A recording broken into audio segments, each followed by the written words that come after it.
You're listening to Sharing Lives, Changing Lives podcast. Sharing Lives, Changing Lives podcast. And you're listening to the Sharing Life, Changing Lives podcast. Welcome to Sharing Life, Changing Lives, a podcast brought to you by the Henderson Church of Christ in Henderson, Tennessee. On this podcast, we explore real-life examples of how God works through his people to make a difference.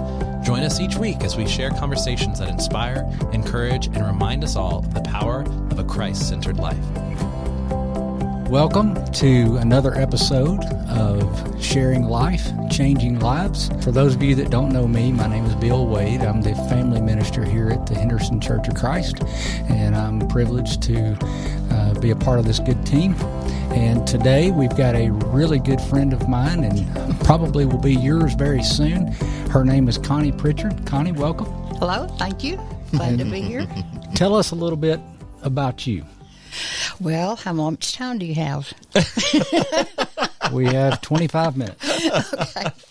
I am originally from Steele, Missouri, and I taught school over there for 30 years. I have had 2 kids and 4 grandkids, and then I moved over here. I went through nasty relationship and stuff, had to get out of there. You know, it was just like I was dying, literally. So I had gone on a few mission trips with these guys, and they kept saying, come over here, come over here. I told them, get me a job, and I'd come. So Debbie McLaughlin got me a job. I went to work at Freed Hardman, and I'm here. Wow. So you had already been on mission trips with Bill and crew prior to your moving over here. In fact, about, 4 or 5 of them. Yeah. I'm already learning something. So how did that happen? Okay, that happened. I had a cousin that, Josh Ketchum is my cousin. Oh, okay. Okay, his mom and daddy said, hey, you need to go on a mission trip with us over there. And so that's where it all started. And we went to Guyana first. Oh, that's cool. Yeah. So that was good. Yeah. Yeah, we went several years, and Connie, her personality fit right in with all of ours. Crazy. I was going to say, how does that scale on the spectrum? Is that a good thing or a not so good thing? It was a good thing. It was a good thing. Good.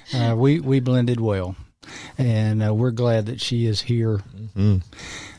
So you said the Ketchums encouraged you to do mission work. Is that the first time you had done anything like that? That was the first time, yeah. After I went with y'all a few times, then I went to Costa Rica with 7th and Muller over at Paragould, Arkansas, with some friends.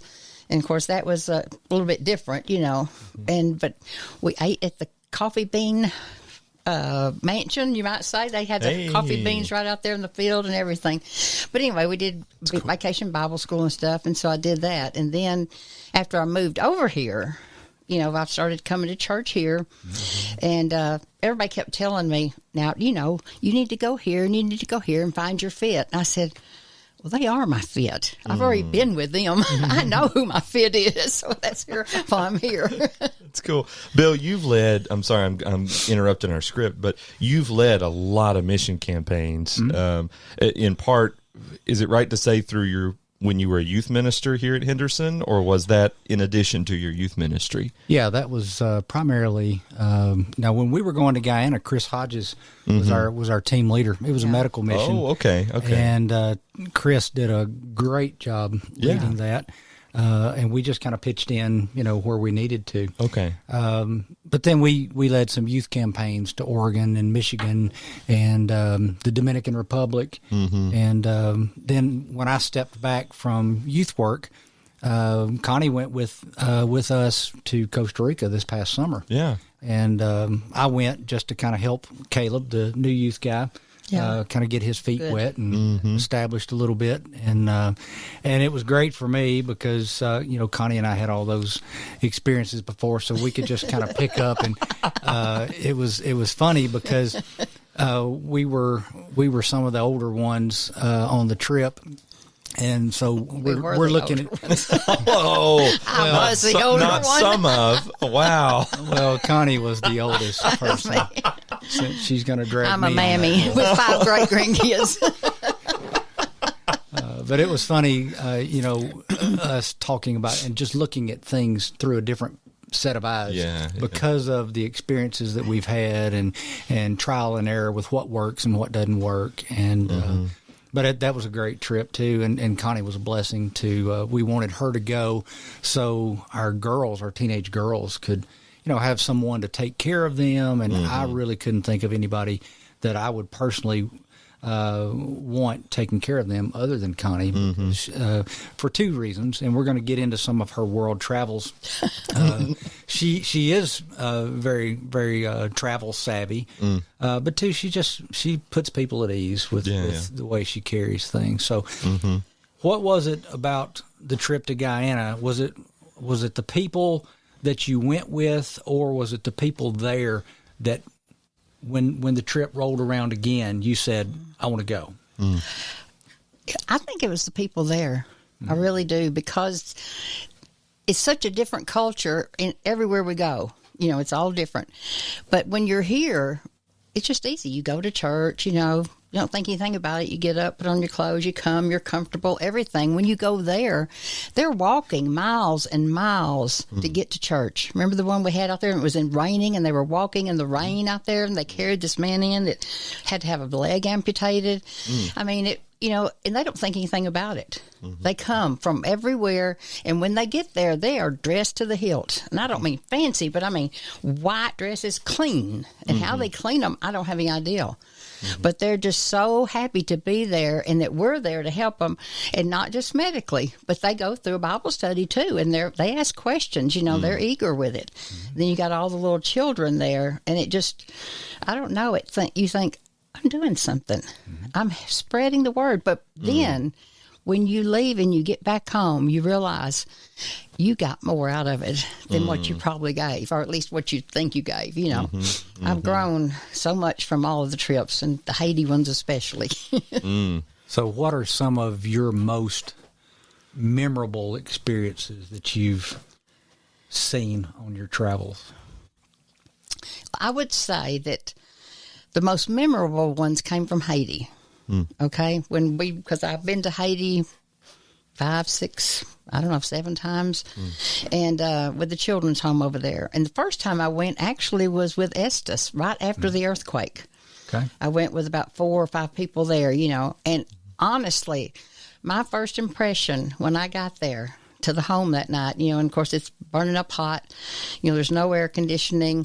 You're walking into this strange country. You're going through this airport. You think, oh, my word. And I really thought, ooh, Connie, what have you done?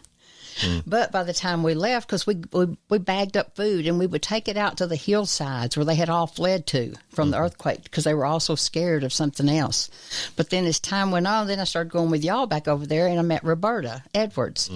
And Roberta, this is where I'll cry, because Roberta and I got to be best friends. She had a house here, and I lived in it and took care of it and fixed it up. And I kept 2 of the kids here that came to college here or there. And, her plan was to bring a lot of kids here. And then when she would come, she had a place to stay. She was there. And we were so much alike. She had gone through a divorce similar to mine. We had that relationship, she considered all these kids her kids, and then they became my kids. And even in talking about what the future held, I talked to her the night before she was murdered. She called me, and we talked for about 30 minutes. And you could tell there was something going on, something she didn't feel right about. I mean, I remember that so distinctly. But I think that was just seeing how they appreciated it. The kids, they would just, of course, little kids everywhere I know will come up and love you, but these were different. They were. And one time, you don't know if you were with us. You went all the time, didn't you? Yeah. To Haiti? Yeah, to Haiti. I went one time. That was it? Oh, when you did time. the sermon, you did class down there in the... Yeah. Oh, yeah. That's right. Well, this one time at the Bible clinic, this lady had gone through, she had a newborn baby, and I was holding the baby while she was getting her medicine and stuff, and she just started to leave. I mean, literally walked out, and we had to stop her. And she comes back in, and she's saying something, so we get the interpreter. She wanted me to keep the baby, take the baby, bring the baby back here with her. And, of course, they had to explain to her we couldn't. And then... kind of on a sad note, Roberta went back several days later trying to find the woman and the baby. Couldn't find them anywhere. Find them. Oh, man. And so, I mean, that's sad. That one's sad. But then you see the joyousness of them all. Of course, you weren't there that much, so I can't talk on it. But anyway, you should have come back with me more. Yeah. But they were always so eager to get in. Of course, it was a medical clinic. But then you would do some Bible studies with them. We'd do a little vacation Bible school with them, you know, and they were eager to hear that too. And they were always thankful, polite. You know, they still were dressed, you know, nice when they would come in.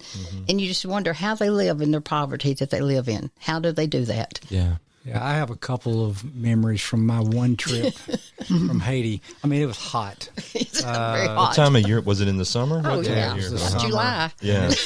It is such a dry heat. And You don't sweat. You're drinking water all day long, and you don't even go to the bathroom. yes, Oh, yes, it's, wow. it's unreal. Huh. I did get my head shaved with just a guy holding a straight razor, like something that would fit in a. Yeah. He was just holding the little square, Right. shaving my head, and I was nervous the entire time. Luke Fader decided to do it too, and he had a lumpy head because he had Oh, no. cuts all over. Oh, Mine, no. mine was perfect. So I remember that, and then me and Taylor Hodges somehow got trapped outside the gates, and we were surrounded by like 300 Haitians. I know what you're talking And about. I thought, It was how are we bad. going to get back in? This is Because it, they yeah. wanted inside the gates. We did too. Right. But if we opened the gates, they would just kind of shove in. Yeah. We were up on the balcony watching this Oh. of the house. It was crazy. It was pretty intense there for a minute. They weren't trying to harm us in any way, and I remember Taylor just looking at me like, "Mr. Bill, what are we going to do?" And I said, "Just stay by me. That's all you need to do." I didn't know what I was going to do. Is that where David Jackson got in the doorway? Yeah, Big Harry showed up. and- Whoa. Yeah. Oh, it was that bad. And then a Haitian man, bigger than David, showed up, and he wasn't even coming to the clinic. He says, "I'll take care of this." He stood in the doorway and stopped them all, and they would pass kids under between his legs to get in there to see them first. Wow. Yep. Wow. So, And Shay loved it. You know, Yeah. Shay, out of our family, Shay kept going back and Right. back and back. And I remember you called me the night Roberta Yeah. was shot, and Shay was down there. And I just remember feeling so hopeless, not hopeless, but helpless, Yeah. because I couldn't do anything. And then Frank Bradford called and said, "Hey, we're coming home." And so that was terrible. it was terrible. I had to go to the college and get Mishmana. That was one of her kids that was here at the dorm, and tell her. It was like, Yeah. and of course, I brought her back to the house to stay, but it was just. But you know, but on a happy note, Yeah. though, there was a lot of laughing all the time. Absolutely. You'd sit around. I mean, we would have meals with them and eat their food, you know, and laughing and cutting up and carrying on. And they're just, you know, like here. I mean, the kids are. It's great, and they appreciate everything that's going on too, and they always have. But and then all the airport experiences that we had, of course, that's going anywhere, isn't it? Flights are always on time, and they're Yeah, never right. delayed or canceled. All right. Talking about Bobby Ketchum and them, that was probably the trip to Guyana. We were in the airport in D.C., I think, and anyway, they had a gold blanket that somebody had given them as a warm blanket, kind of, you got caught in the airport. We were about 4 or 5 of us under that blanket in the airport. And Bob eating ice cream Yes, Oh. yes, always, no matter where we went. everywhere. Just he had to have a cup of ice cream. That's it right there. But that's what. So besides Guyana and Haiti, where else have you done mission work? Well, Costa Rica. That's Right. it for the mission work. Okay. I did when I was in college, my freshman year. We went down to the Gulf Coast and knocked on doors. That was an experience. You know, we don't do that nowadays much, but then you could just go knock on doors and not be afraid. Yeah. Yeah. And I remember meeting and then coming back the next day with some people, some men with us, you know, and sitting down and talking to some people with some ideals about worshiping God. That's all I can say. Okay. Not like ours. Okay. It's a learning experience. That's for sure.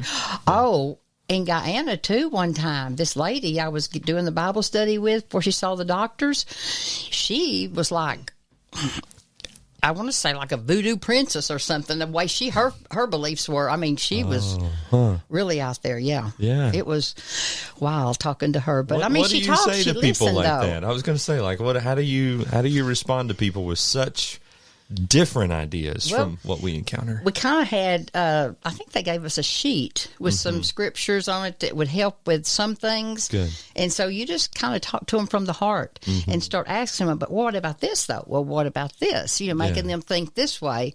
But it's different. It was different. I was like, oh, my. And we invited her to come back and talk to somebody else, too, the next day. Of course, they don't usually. Right. But big religions in Guyana are Islam, Hindu, and there were some challenges. Yeah. Now, when you came to Freed Hardeman, you started doing some overseas traveling, too, with students. I've been, I think, 5 times to overseas, to Europe, with Freed Hardeman students. And, of course, when we go to church there, the church there in the building, we own this building, and there's a church that meets downstairs in it. And, of course, they speak French, And they did for a long time have an interpreter, but that just got to make the service so long. And so they decided they didn't want that as much anymore. But, you had your song books, so we could sing. And, we would try to sing in their language, and all the kids would make fun of me because even with my southern accent, when I tried to say the French words, they weren't coming out exactly right. So I finally was singing like this. But everybody, they had a Thursday night little Bible study. I went to it a couple of times, because, the Bible, we had that, and they would be reading, and they're just, they're so happy to see you, too. And this is not like a poverty place that we're talking about here.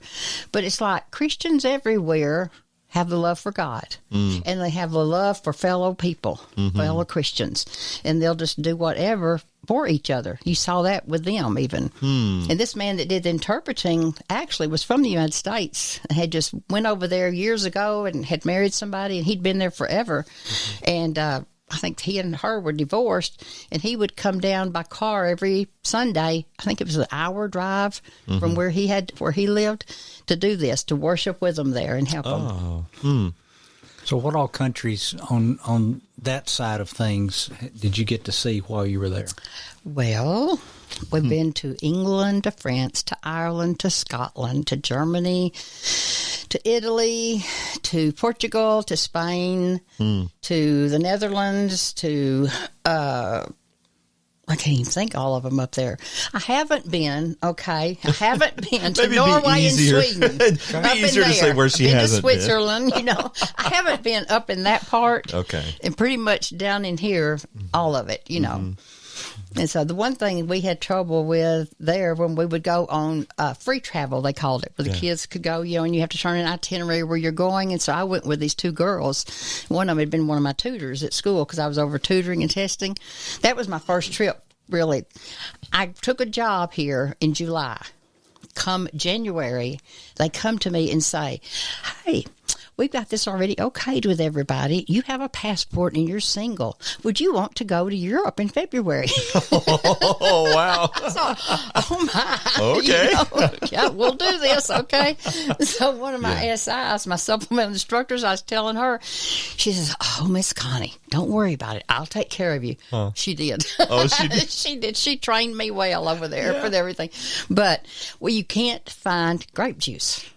It is hard. You can find all kinds of juices, but it's hard to find grape juice. And so we had gone up to Moscow on our free travel. And we want to have our little worship service, the 3 of us, Well, we had the crackers. We found them. And we finally just got a grape soda.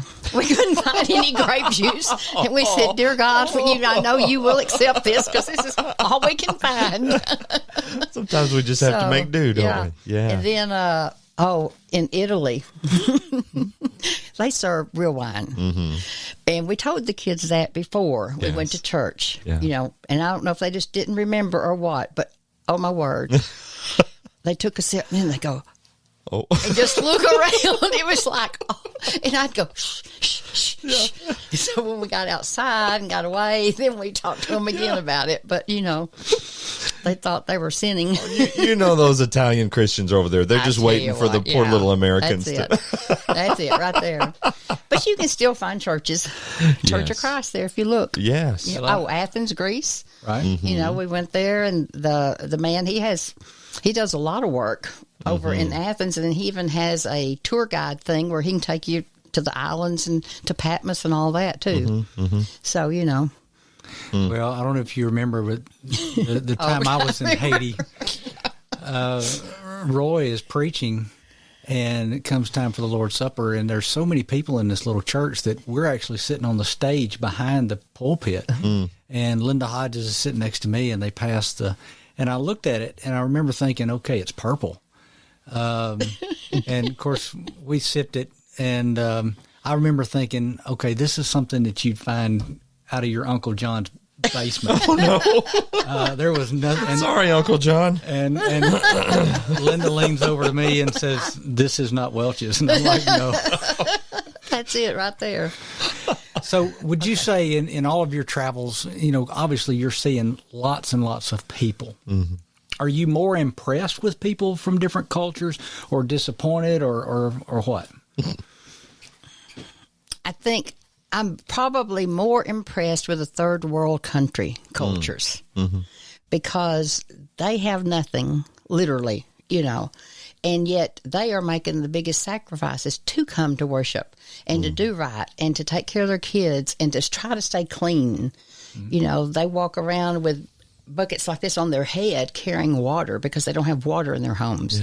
And then when they come to church, their kids, they don't act up in church, let me tell you. This one place we went one time there in Haiti, we're sitting there, and all of a sudden we see this man get up. And he didn't have really a stick, but he had something in his hand, and he went back there, and he got a few of those little kids and straightened them out. And they sat there good the rest of the service. But, you know, you see that they take it, I don't want to say more seriously than us. It's just a different culture. It's just a different culture. You know, sometimes it seems like some people are coming, and I've been guilty of this too, just, I got to hurry up and get to church. That attitude where they're making plans to get there no matter how long it takes them to get there. Yeah, great sacrifice. Yes, too. Big sacrifices. You know, not like in France and some of those places, you know, it's not that big a sacrifice for them. But still, some of them have to travel, you know, an hour to get there because they don't have them on every corner. In those foreign countries. But I think the third world countries were the ones that made me appreciate not necessarily God more, but appreciate what we have and how much we have, resources we have that they don't have, and that we just take it too much for granted, and we need to be, you know, they'd love to have the opportunity to study like we can. Yes. And they don't have that. That's the ones you come home and cry. Have you ever regretted going on a mission trip or anything like that? Just that one moment, the first time I went to Haiti, I thought, oh no, but then, like I said, by the end, no, never regretted it. Well, the reason I'm asking is, you know, there's going to be people that hopefully will watch this and hear your story and think, well, I can't do this. You can, yeah. So, but there's something for everybody to do on a mission trip, just like Shay. Now, Shay doesn't want to go out knocking on the doors or do anything like that. She's in the kitchen. She's taking care of all that. She's making sure we're all fed. That's her job. And we got to have, everybody has a job to do. The bus driver, the drivers, they have a job. The medical team has a job. The ones that are doing the Bible studies before, the ones that are taking care of the little kids that come. Everybody on a mission trip has a certain job. And, you know, you don't feel comfortable doing Bible studies, you don't have to. There's plenty of work. And, you know, just like in even any organization, any business, you got to have everybody in it for it to work coherently. And that's the way God's word is over there, trying to get the word across and his love. Because I think sometimes we're sharing his love more than we're sharing his word. We got the Bible, we're talking to them about it, we're trying to get them to come if we're having a service or anything in some of the places. But it's his love that we're showing them. Yeah, my experience with mission work has always been kind of like what you said. I have felt that I grew more. Yeah. Now, one of the things that I've always appreciated about the folks that we go specifically to work with, you know, like our host, they are so gracious. They're so thankful. They are providing for us in a lot of ways. They are sacrificing their personal time, even finances that they really don't have. To take care of us because they recognize that we're there for them. Right. that motivates me to sacrifice, a little bit of my time, a little bit of my energy and my sweat, and share life with them, because one huge takeaway is we're all created by the same Creator. He is all of our God, and so taking the message of Him to folks who may or may not have ever learned, is a special thing. Right. Well, that's like we went to Costa Rica this summer. At that little congregation, they all had a job there to do. Even the little kids, they had them doing some stuff. And the women making all the food for all of us coming in at different times, and the drivers they had for us and all. So, is there a universal challenge that you've seen that people have in all the different places that you've been? We've talked about how some of the third world countries are different, but are there similarities among the peoples that you've experienced in all your travels, or universal challenges that they face? Well, I think that in the mission field, especially, not necessarily the Europe trips, because that's a whole different ballgame. Yeah. But, their challenge is just, how am I going to get there? How am I going to come to know Christ better? How am I going to, if you're having something, their poverty level, they don't have food, they don't have housing, some of them live in tents all the time over in Haiti. But yet they're more eager to get there, and I think we have a challenge in that. So that's what I kind of gained from the Haiti trips. More of it is what we're lacking here in the United States, because we take everything for granted, and over there they don't, because they don't have anything, but they've got the smile on their face, they got the prayerful heart, and they have got the spirit that we need to follow after. So those people have a lot to teach us. They do. That's what you're saying. They do. You learn a lot, don't you, Bill? You do. Yeah, when you go. Well, believe it or not, we're through. Oh, wow. I can't believe it. I got so much more to say. There's more notes. Look, we didn't even turn the page. Well, we'll get to part 6 later. Okay. Thank you, Connie, for being here. Thank you for asking. Everybody, you can do this. There's a place for you somewhere, and it doesn't have to be an 8-hour trip, okay? It can be closer. It can be here. And people are people. People are people everywhere. Everywhere. We hope you'll keep joining us for future episodes, and you never know who you're going to see. That's right. Thank you for listening to Sharing Life, Changing Lives, a podcast from the Henderson Church of Christ in Henderson, Tennessee. We hope you've been encouraged by today's conversation and inspired to live a life of faith in Christ. You and your family are always welcomed with us at the Henderson Church of Christ. Join us on Sundays at 9 a.m. for Bible classes. We have classes that everyone in the family will enjoy. We meet for worship at 10 a.m. and 5 p.m. on Sundays. Our midweek Bible study takes place each Wednesday at 6:30 p.m. We'd love to see you anytime.